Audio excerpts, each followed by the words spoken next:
Oh, Canada. That's how Donald Trump signed off a Truth Social post aimed at the neighbour to its north after the new Prime Minister there, Mark Carney, joined the French and the British in saying there are conditions under which Canada will recognise the State of Palestine at the UN General Assembly in September. Well, my name's Tom Harwood and this is GB News Originals. Do remember to click that subscribe button to stay completely up to date. Now, Canada has been threatened with trade sanctions, effectively, by the United States of America. They're currently renegotiating yet another renegotiated terms of trade, and the American president has waded in over a geopolitical issue.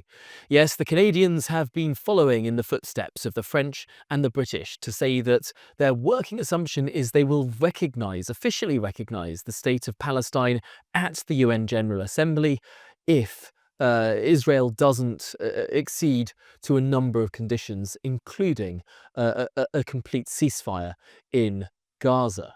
Now, this has led the President of the United States to say that Canada might well suffer in terms of its trade with the United States in response to this geopolitical stance. Of course, we've already heard people in the White House say this is effectively a reward for Hamas. The idea that if you murder 1,200 Israelis and take hundreds more captive, you get rewarded with a state after that, does raise eyebrows in many parts of the world.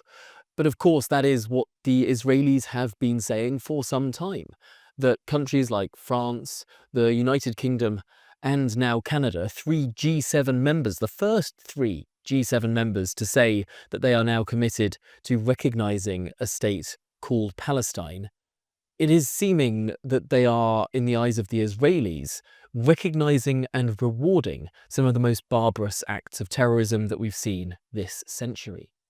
And yet there are others who say that this is a timely step, that the Israelis have been going too far and too fast in their all-out assault on Gaza, that the leadership of Hamas has been utterly destroyed and that there is very little of Hamas left, that it's inevitable that Hamas will collapse and that there is no more need for an Israeli continued assault.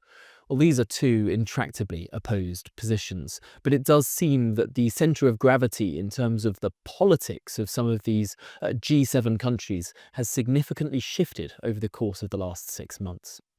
It was France, of course, that first put forward this proposal to have a multilateral recognition effort of the Palestinian territories as a Palestinian state. Emmanuel Macron has been speaking to European leaders and indeed other leaders around the world to try and join him in that effort. And of course, it didn't take much to persuade the Prime Minister of the United Kingdom to follow the French president. If you're a US resident, let's face it, things feel uncertain right now. America's national debt, over $36 trillion and climbing. Inflation, still eating away at your savings. And the dollar, down nearly 8% this year, with more countries walking away from it. Meanwhile, the markets, one day they're up, the next day, trillions gone in a blink. So it's no surprise people are asking, where can I actually put my money and sleep at night? That's why more investors are turning to gold and silver. Gold's up over 24% this year, smashing records and soaring past $3,300 an ounce. And some analysts say we could see $6,000 gold before the end of Trump's term. And silver, it's heating up fast, driven by demand in tech, solar and defence. Some analysts say it could double in value this year. If you've been thinking about moving part of your IRA or 401k into gold or silver, tax and penalty free, our friends at Priority Gold make it simple. They're endorsed by Rich Dad's Robert Kiyosaki, ranked number 1 by Forbes and Financial Services Review, and trusted by thousands of everyday Americans. Right now, GB News viewers can get a free wealth preservation guide from Priority Gold. It shows you exactly how to add real gold and silver to your IRA or 401k tax and penalty free. Step-by-step plain English, no pressure, just smart information you can act on. Just scan the QR code, click the link in the description below, or if you're a US resident, text WEALTH to 24999. That's wealth to 24999 and claim your free guide today. The price of gold can go down as well as up. Past performance does not indicate future performance. Only invest what you can afford. Keir Starmer has got a lot of political difficulty at his front door. Of course, there is the split on the left in the United Kingdom, with Jeremy Corbyn and Zara Sultana founding a new left-wing party due to launch in September, although we don't yet know what it will be called. Similarly, of course, the Gaza Independents won seats off the Labour Party despite their landslide victory last year. There were seats that were senior Labour politicians who would have been in the cabinet were it not for those victories of those independent candidates standing on the issue of Gaza. And there were other Labour politicians who just scraped by, winning by only a couple of hundred votes. Wes Streeting, Jess Phillips, almost casualties to their own Gaza independents in their own seats. So is the Labour Party now under significant pressure because of the voter base that it most relies on in some of these seats to indeed stand more on the side of Gaza and the Palestinians than on the side of Israel? Well, that seems to be clearly the way things are moving, at least in the United Kingdom. But this is a wider effect around the world, and we're seeing perhaps a liberal alliance be born. Perhaps one might even tentatively say an anti-Trump alliance be born between Macron, Starmer and Carney. Now this alliance has been clearly in deep conversation. They've been coordinating their international approach to many issues. And are we seeing a world where some of these countries now are acting with less regard to what the United States says than before? Of course, if we circle back 20 years to the time when the Americans were asking for their NATO allies to help in their various excursions in the Middle East, Canada and the United Kingdom were firmly in the camp of the United States. It was only France that, of course, refused to join the coalition.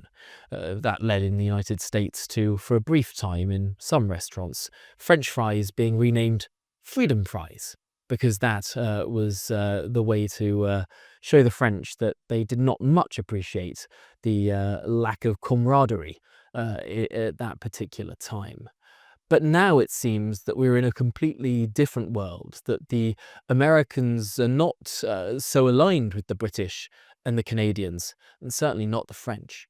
But what does this mean for the United Kingdom in terms of our terms of trade with the United States? Well, we've just signed, we've hopefully sealed, and will soon deliver a trade deal with the US. It's not the free trade comprehensive deal that was being spoken about under the premiership of Theresa May and Boris Johnson back during the Trump 1 presidency. Although Donald Trump often says that for 7 years they tried to get this deal and they couldn't get this deal and we finally got this deal. This isn't a comprehensive free trade agreement that the United Kingdom has secured with the United States. It's a tariff reduction deal. Tariffs in many areas are still higher than before the Liberation Day moment that Donald Trump imposed tariffs on every country in the world. Now, our terms of trade are more favourable than if we were in the European Union. That's certainly true. They're having an average of a 15% tariff. We've got a 10% tariff, but that's still a 10% tariff. It's not a comprehensive free trade deal with mutual recognition, with zero tariffs across the board. That's not what we've arrived at, and that's what the original aim of the game was. But there's a question here in terms of our diplomatic standing in the world and how changeable the United States president can be with regard to his terms of trade with other countries, even other countries he's signed deals with. Let's not forget that the American president signed the USMCA to replace NAFTA as this North American trade agreement, only to then rip it up years later and impose extra tariffs on Canada and on Mexico. There's since then been a tariff hokey-cokey, but no one can be quite sure where it will end up.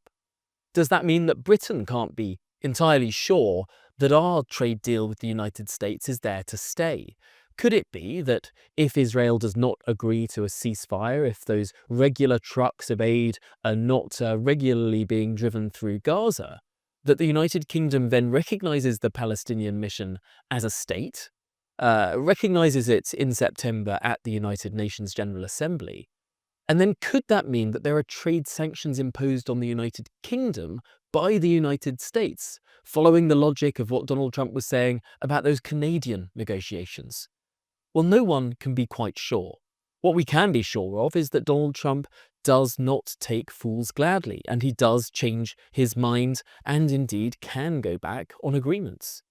Of course, Donald Trump and Narendra Modi of India are incredibly close. They see themselves as close political allies. And yet, just this week, Donald Trump has imposed extra sanctions and punishments on India because they are buying lots of military equipment and indeed lots of energy from Russia. Donald Trump has turned against Russia considerably in the last month or so, and so Russia's allies are now getting it in the neck. Could it be, too, that perceived allies of Gaza, of Palestine, or even potentially, as some people see it, of Hamas, rewards for Hamas, as the Israeli Prime Minister has been describing these agreements to recognize Palestine as? Well, could that then mean that Donald Trump sees the countries that recognize a Palestinian state as countries that are going against the American geopolitical interest, that are going against American foreign policy? And if so, just as India has received extra sanctions, could the United Kingdom receive extra sanctions too? Could the European Union, and might Canada, as the president himself has already indicated? Well, this is one to watch with a close eye, and we'll be following it indeed very closely here at the GB News YouTube channel. So remember to click that subscribe button to stay completely up to date on this tango of world affairs that these G7 powers are currently engaged in.